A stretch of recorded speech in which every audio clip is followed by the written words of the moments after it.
My name is Adam Braun, and I am the founder of an organization called Pencils of Promise. Yeah, thank you. So I was born in New York City, but I grew up in Connecticut with a really, really closely knit family. This is my cousins, my brother, my grandmother, and I'm the awesome kid in the yellow sweater over here. So from a really, really early age, it was incredibly clear to me one thing, that I was not going to have a career in fashion. And I did have a very distinct interest instead, though. I was really, really interested in money, in particular finance. This isn't a joke.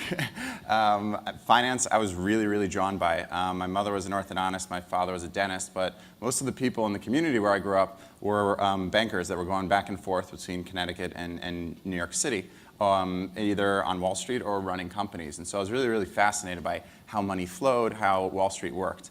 And so a lot of my early formative experiences in life were opening up kind of stock market accounts, doing a little bit of trading, but more than anything, working at hedge funds, at fund of funds, at private equity, and at institutional banks. And so my background, when you hear what I do, is a bit atraditional. When I was about 20, I was a student at Brown University. I was really loving my life. I was playing college basketball, great girlfriend, great friends, close family. Everything seemed to be going right. But I saw a film called Baraka. It was shot all around the world in 24 different countries, and there was one scene in particular that was shot in India, and it blew my mind. And before I went down this kind of very clear-cut path, I figured I have to go there and see it with my own eyes. And so I discovered a program called Semester at Sea. It's a cruise ship that goes around the world, and it's a floating campus. And so I quit the basketball team, broke up with my girlfriend, didn't tell any of my friends that I was going, and very logically went on Semester at Sea. And I'm going to show you a very quick clip of what happened to us. So this is my ship. It's a 1,000-person cruise ship, 900 miles from land. And we got hit by a rogue wave, a 60-foot wave, in the middle of the ocean. You're about to see the wave in a few seconds. And you'll see it shatters the glass on the 6th floor, the bridge.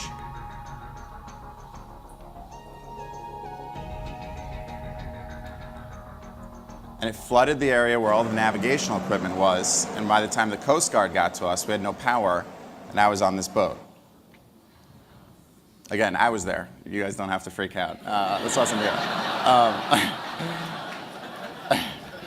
And as you can imagine, this wasn't a near-death experience. It was certain death, no question at all. This announcement comes. I hope I never experience something like this again, but get to the 5th floor higher, help the women and children up the stairs, get to the muster stations, which is where you evacuate the ship from. And we're looking at 40-foot swells in the North Pacific in winter, hypothermia immediately. And so I had this feeling of my time is done. But this overwhelming calm settled over me, and this renewed sense of purpose. It was clear to me that I just had more to do. It wasn't 21-year-old man perishes at sea. That wasn't what I was supposed to leave behind. And so, of course, with this renewed sense of purpose, I went out into the developing world. We got shipwrecked, and then we continued to travel, and I had a habit of asking one kid per country what they wanted most in the world. Expecting to hear a PlayStation, you know, a flat screen TV, all the things that we take for granted. And I asked a young girl in Hawaii where we were shipwrecked. Again, a terrible place to get shipwrecked, Hawaii. But I said, what do you want most in the world? And this young, beautiful girl said, to dance. And then I asked a girl in China, I said, what do you want most in the world? And she said, a book. And then I got to Hong Kong, and I heard my favorite answer, which was magic. Just magic.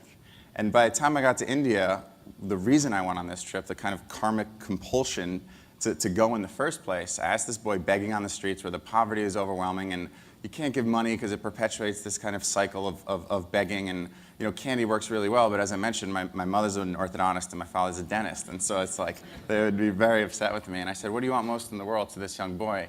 And he looked at me and he said, a pencil. And that was it, just a pencil. And I had one, and I gave him my pencil, and he lit up completely, and you know, held it in the air, and there was this instant moment of transformation in me personally, where he went, this act.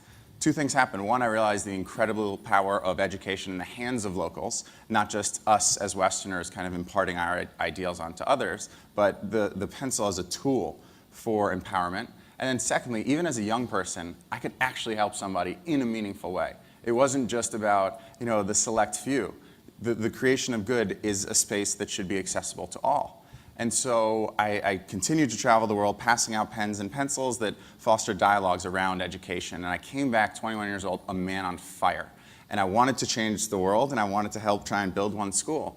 But I found that there was kind of two types of nonprofits in existence. There were those that were kind of mom and pop in the field doing international education work, at least this is specific to the education space, but they really, really got how communities worked. They usually lived there. These were really passionate individuals, but they always lacked for-profit business acumen. They had never run real businesses, and they could never scale efficiently. The other type was somebody who had a tremendous amount of business experience, but often had never really spent tons and tons of time in the community. And I was kind of on this finance path, but now as this guy that was obsessed with backpacking and going to now more than 70 countries, which is backpacking. And so I figured, why don't I try and become a hybrid of the two?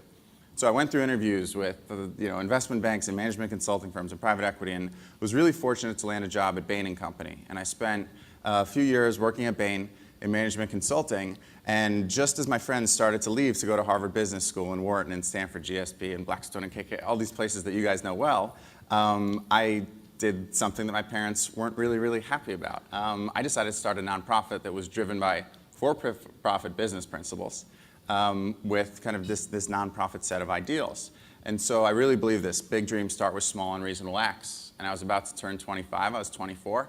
And I went to the bank, I said, I want to start this organization called Pencils of Promise, and I want to try and build one school. What do I have to start with? And they said, well, $25. I said, that's a good sign, I'm about to turn 25.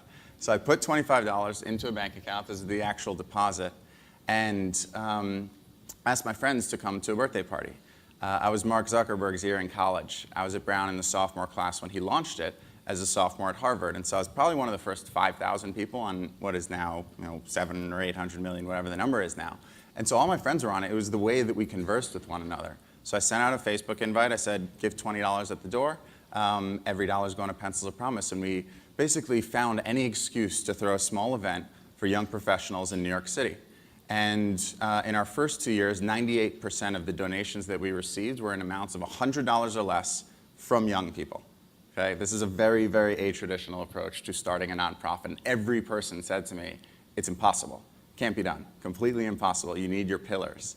And so what happened was I said, all right, these people can't donate money, but what they can do is they can donate their skills, their ability, their energy. So this is the Bain office at 10 p.m. These are people, I won't go through their backgrounds, but this is the top pedigree across New York City. And we formed this model of how we were going to do work. We built it based on kind of management consultant principles of community evaluation, monitoring, and data tracking, really.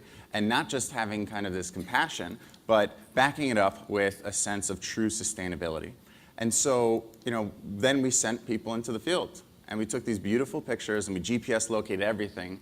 And we proposed something that was foreign to the space. And we said, we propose radical transparency. We're going to put everything on our website, absolutely everything. You can see all the data. And we're going to build one of the most beautiful websites you've ever seen.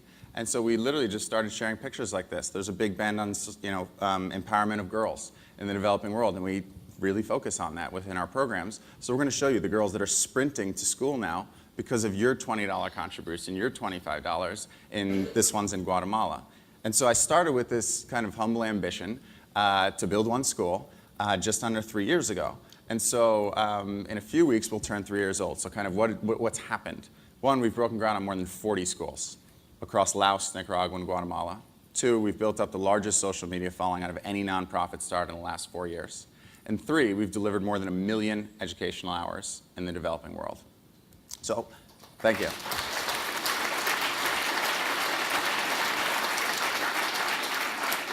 So how has it happened? If there's a few things I can share with this audience in terms of the spirit of the times, it's the way that we approach the work.